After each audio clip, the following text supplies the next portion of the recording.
up on Mountain News this morning, a community continues to mourn the death of 3 people shot outside a courthouse. And there's hope for significant changes with AT&T labor practices as workers take to the picket lines. Dedicated to Eastern and Southern Kentucky, this is WYMT Mountain News This Morning. Good morning. I'm Madison Carmouche. We're right here at 5:30 this Friday morning. And Tim, you told me, you said no need for a moment of silence. You're right. Let's scream, shout, jump for joy, all of that. And let's also send it over to you for a look at our forecast this morning. My cousin and I were a month apart. We always joke around and always end up with, let's do the happy dance, because you always got to be happy, especially on a Friday, right? 52, a little fog outside our door here in Hazard this morning. And again, not as widespread as yesterday morning yet, but needless to say, we know how the mornings can go. So a little pedal off the metal action to take your time this morning. It's 49, chilly your way at Irvin, but it's 61 up the road in Breathitt County at Jackson, 56 Pikeville, 57 at Harlan. Good morning, Ashland. You are at 52. Satellite weather composite, maybe a few clouds over the last couple of hours. That has been about it, minus some of the fog that has been developing. And we brought the view out. Large area high pressure. Huh. Darn, we got to deal with high pressure again today? That means sunshine, right? You are absolutely spot on. And somehow, someway, I ended up loading up the wrong show. But let's show you the future view anyhow instead of the planner, just to confirm the fact that high pressure is going to provide a splendid day and a great evening this evening for high school football. Even on the field, just remember to hydrate. All the details with your ARH First Alert 7-day forecast. That's coming up as we head through this half hour. Madison? All right, Tim, thank you. A community remembered 3 people shot outside a Hardin County courthouse. One of the victims was trying to get a court order to protect her family, and advocates say warning signs were ignored. Erica Riley and her mother Janet were killed during the shooting. The man police say pulled the trigger, Riley's boyfriend, died after shooting himself during a police chase. Logan Perrone talked to advocates who are fighting for more protections. Signs for a sister, a daughter, a mom, and a friend taken too soon. Erica Riley was killed at the Hardin County Courthouse while she was trying to get an emergency protection order against her boyfriend, Christopher Elder. This didn't have to happen. This life could have been saved. Crystal Roby, the girlfriend of Riley's brother, talked with her just hours before she lost her life. Roby says Riley feared for her life heading into Monday's hearing. She said he's going to go to the courthouse and shoot me. And her brother was like, no, he ain't that stupid, you know? 8 hours later, she called it. She knew it was going to happen. Roby says Riley tried multiple times to get help, but claims those cries were ignored. She thought the system was going to help her, and it did not. Advocates with Springhaven hosted a vigil Wednesday night in Riley's honor, where survivors shared similar experiences. But when we got in front of the judge stated because their father lived out of state, there's no reason for an EPO. The next morning when I walked into my work, my daughter called and said, Dad's outside. Dad's outside, Mom.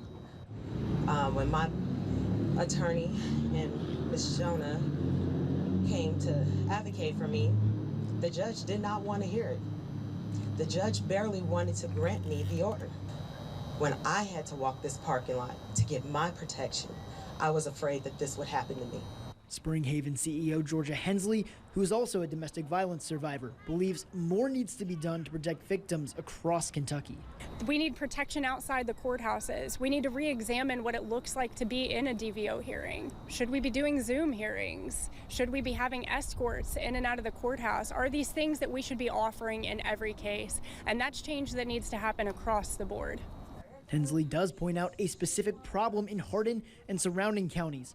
Data from the state's annual domestic violence report shows that in the Lincoln Trail District, which includes Hardin and 7 other counties, 616 of the nearly 1,500 requests for EPOs, or roughly 43%, were denied. So we shouldn't be seeing these super high numbers of denials of these orders. These should be cases that are very frequently granted, but for some reason in the Lincoln Trail area, they're not. Roby insists those facing domestic violence speak up and wants to see the system change to protect victims in the future. I don't want her death not to mean nothing. If it has to save the next woman's life so this don't have to happen, I'm gonna be her voice. That was Logan Peroni reporting. Advocates say a bill that did not pass last legislative session, the CAR Act, could help in those situations. In Lee County, Virginia, Daniel Vanover has been convicted of 11 charges of rape after a multi-day trial in Lee County Circuit Court. Here's what the Virginia Commonwealth's attorney H. Fuller Cridlin had to say about the conviction. Quote, "I want to thank the members of the jury for their careful attention throughout this trial and their commitment to upholding justice. Their service is vital to the integrity of our legal system, and we are grateful for their role in this process." End quote. Cridlin also added that due to the sensitive nature of the case, specific details will not be provided to protect the victims. 2 people are dead and 2 more injured following a crash in Claiborne County, Tennessee. Tennessee Highway Patrol officials say it happened at approximately 11:15 Wednesday night.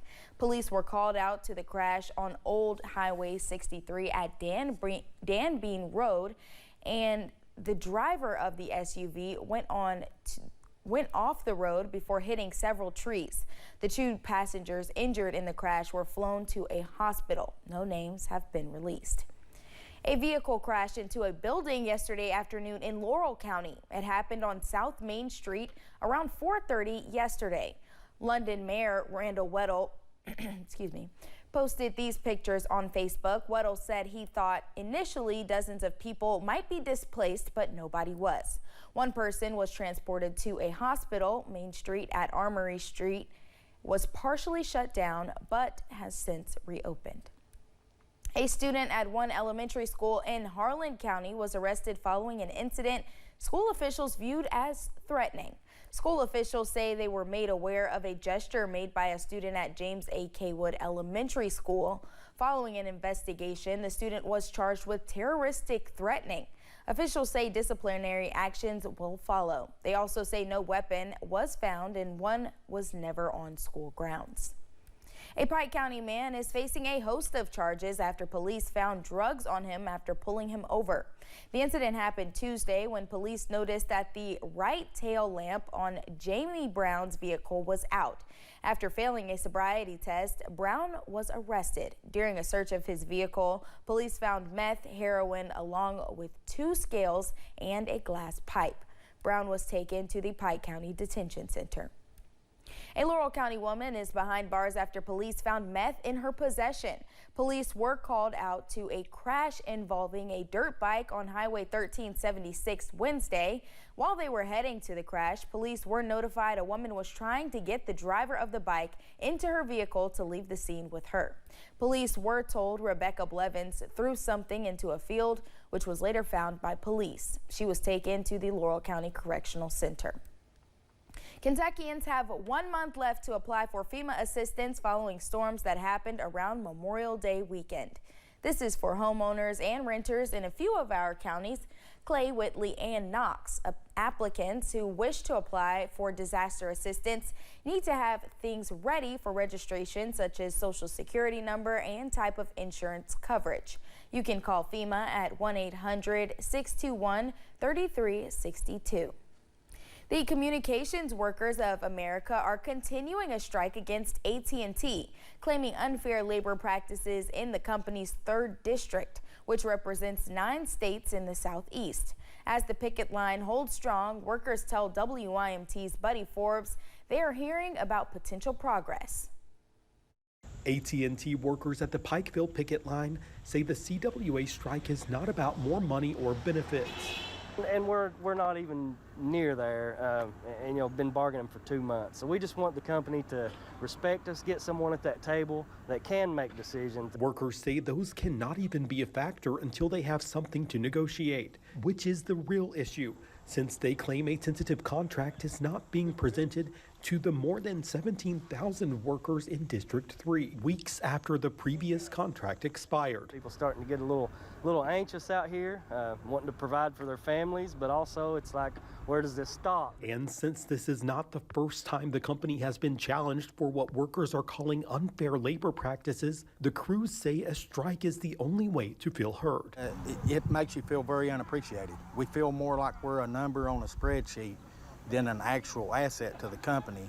AT&T responded to the strike, saying the claims are not grounded in fact, and the company has been engaged in bargaining since day one, eager to make an agreement. But workers say those conversations have been ongoing with people who cannot make substantial promises or sign contracts. We're just out here asking them to do what's right, come to the table and tell us what you can do and what you can't do, and let us decide if it's fair and let us go back to work.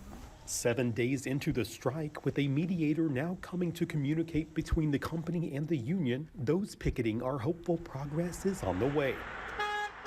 Maybe with the mediator coming in, he can make some sense of what's going on at the bargaining table and push us closer to an agreement.